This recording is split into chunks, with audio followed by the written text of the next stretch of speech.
Welcome to Cheater Confessions. Let's get started with today's story. I always thought Melanie and I had something real. We met in college, fell in love fast, and built a life together. 8 years as a couple, 4 of them married. She was my best friend, my partner.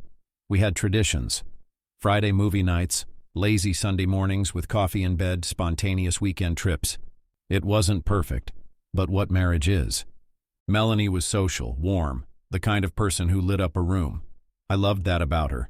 She got along with everyone in my family, but there was one person she connected with a little too well, my cousin Ryan. Ryan and I grew up like brothers. We were close, always had been.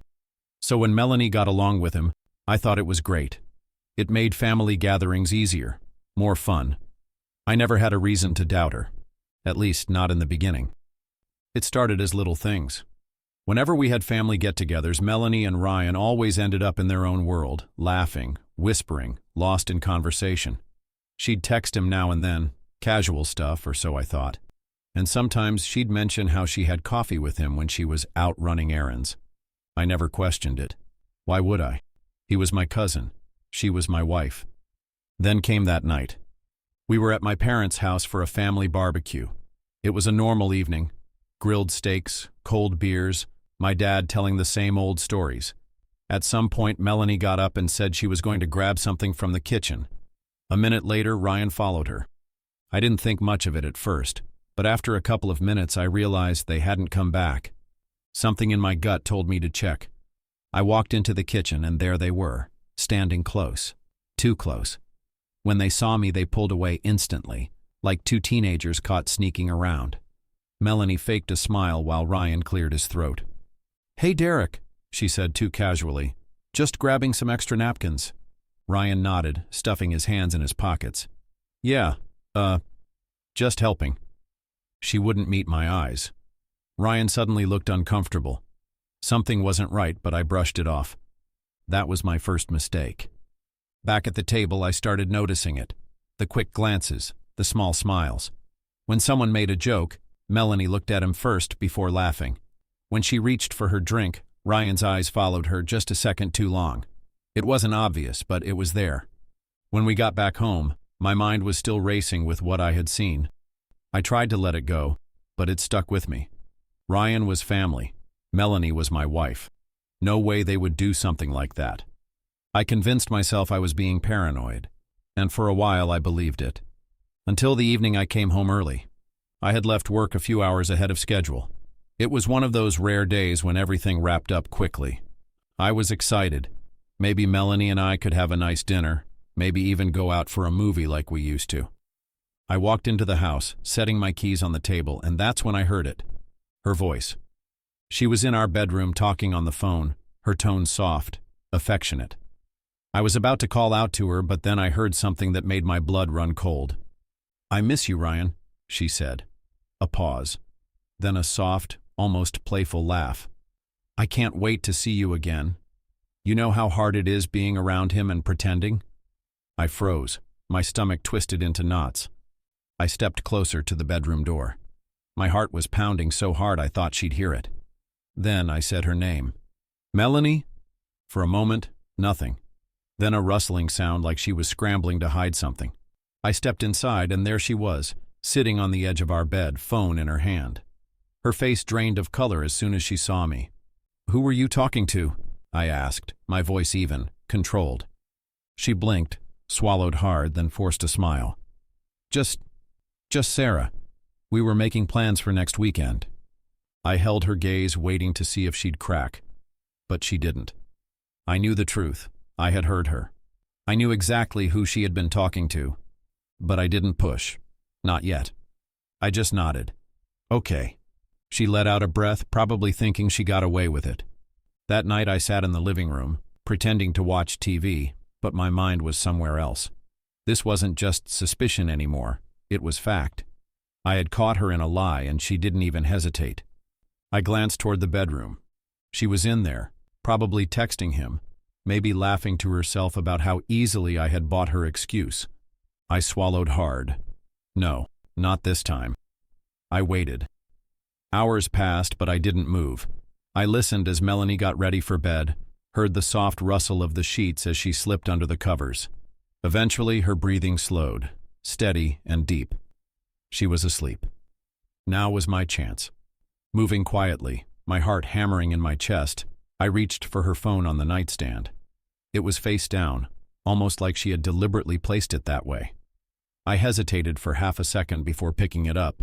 My fingers hovered over the screen. Her passcode. I knew it. Her birthday. I had never had a reason to use it before. But tonight, I did. The screen unlocked, and my breath caught in my throat.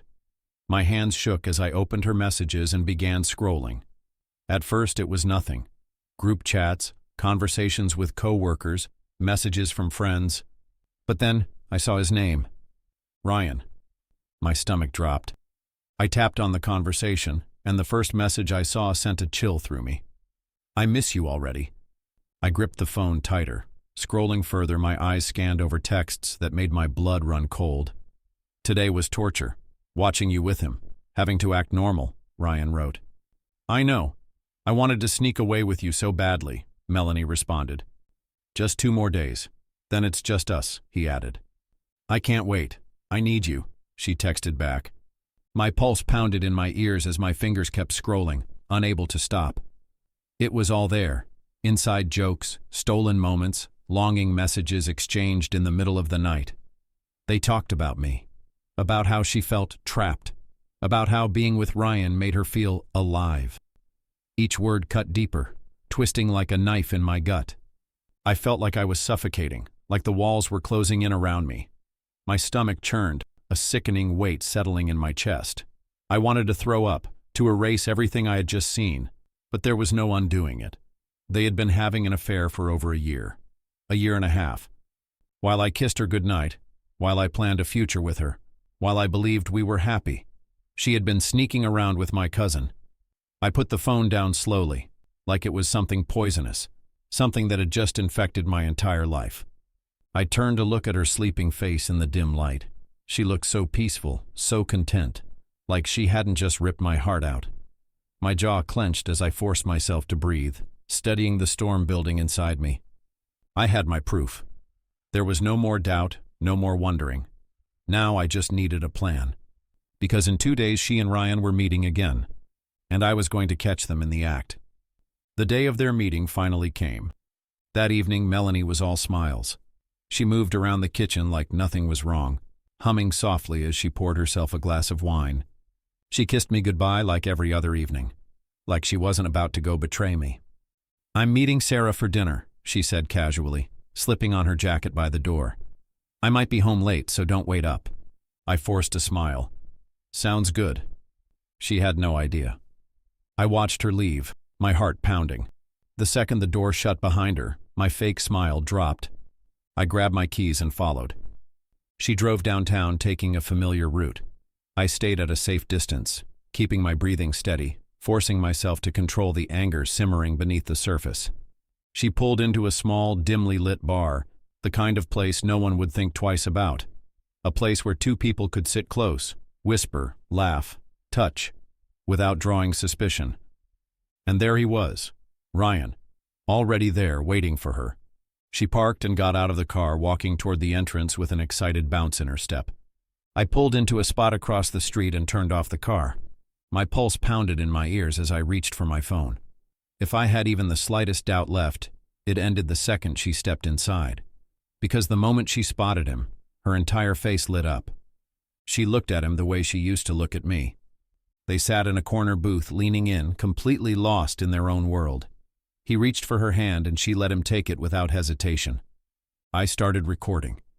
Every touch, every stolen glance, every fake smile meant only for him. After a few drinks, she reached over and placed a hand on his cheek. He grinned, then leaned in and kissed her. My stomach turned. I clenched my jaw so hard it ached, but I didn't move.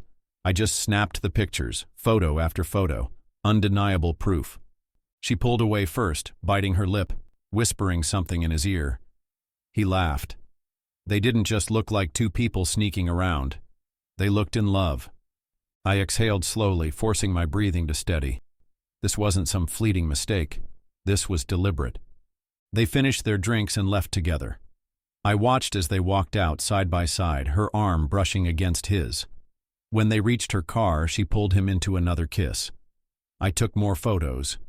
Then, they got in and drove off. I already knew where they were going. I followed them across town, keeping my distance. Her car pulled into the driveway of his house. They didn't hesitate. They didn't check their surroundings. They were too comfortable, too used to sneaking around. She got out of the car. He was already waiting by the door. She walked straight to him, arms wrapping around his neck. He pulled her inside. The door shut behind them. I stared at that door for a long time. My grip tightened around my phone. I had everything I needed. I could have gone in. I could have kicked the door down, shoved Ryan against the wall, screamed in Melanie's face, demanded answers. But what was the point? There was no explanation that would undo the betrayal, no excuse that would make this okay. She had already made her choice, so I made mine. I drove home in silence. No music, no thoughts, just a dull, numb feeling washing over me. When I stepped inside our house, everything looked the same, but it no longer felt like home. The framed photos on the walls, the throw blanket she always curled up with, the scent of her perfume lingering in the air. It all felt fake. Moving mechanically, I grabbed a duffel bag from the closet and started packing. Not everything, just the essentials. A change of clothes, my wallet, my documents, a few things I actually cared about. I wasn't taking anything that tied me to this place, to her. Before I left, I walked into the kitchen and took off my wedding ring. It felt heavier than it should have. I placed it on the counter, staring at it for a long moment. Then I grabbed a piece of paper, wrote 2 simple words and placed it beside the ring. I know. No anger, no accusations, no dramatic confrontation. Just the truth. I walked out, closing the door behind me, without a word, without looking back. Later that night, my phone started buzzing, over and over. Melanie, calling, texting. But I didn't answer. Instead, I sent the photos to my entire family, every single one of them, my parents, my siblings, my cousins, including Ryan's own parents. Then, I cut her off completely. I transferred all the money from our joint account into my personal account and canceled our credit cards. The next morning, I met with a lawyer. The divorce papers were drawn up within days. I didn't care about the house. She could have it, but only if she bought out my half. She didn't have the money, so we sold it. She walked away with nothing more than what was legally hers. She was furious, but I didn't care. As for Ryan, he became the family disgrace. Everyone turned their backs on him. He and Melanie tried to make a real relationship out of their affair, but it didn't last. Maybe the secrecy and thrill made it exciting, but reality was different. A few months later, I heard she cheated on him too. Guess some things never change. A year passed. I built a new life, a new city, a new job, a new apartment, a fresh start. I even started dating again. Then one night there was a knock on my door. I opened it and there she was, Melanie. She looked different, smaller, weaker, like life had knocked her down, just like she had done to me. "Derek," she said softly, "can we talk?" I stared at her, my heart steady. There's nothing left to say. Tears welled in her eyes. "I made a mistake. I lost everything. I miss you." I sighed, shaking my head. "No, Melanie, you don't miss me. You miss what I gave you. Security, stability, loyalty. But you threw it away." She took a shaky breath. I want to fix things." I let out a bitter laugh. "You can't fix what's already broken." She reached out, but I stepped back. "We're done, Melanie," I said firmly. "I moved on. You should too." She looked at me, realizing finally that there was no going back.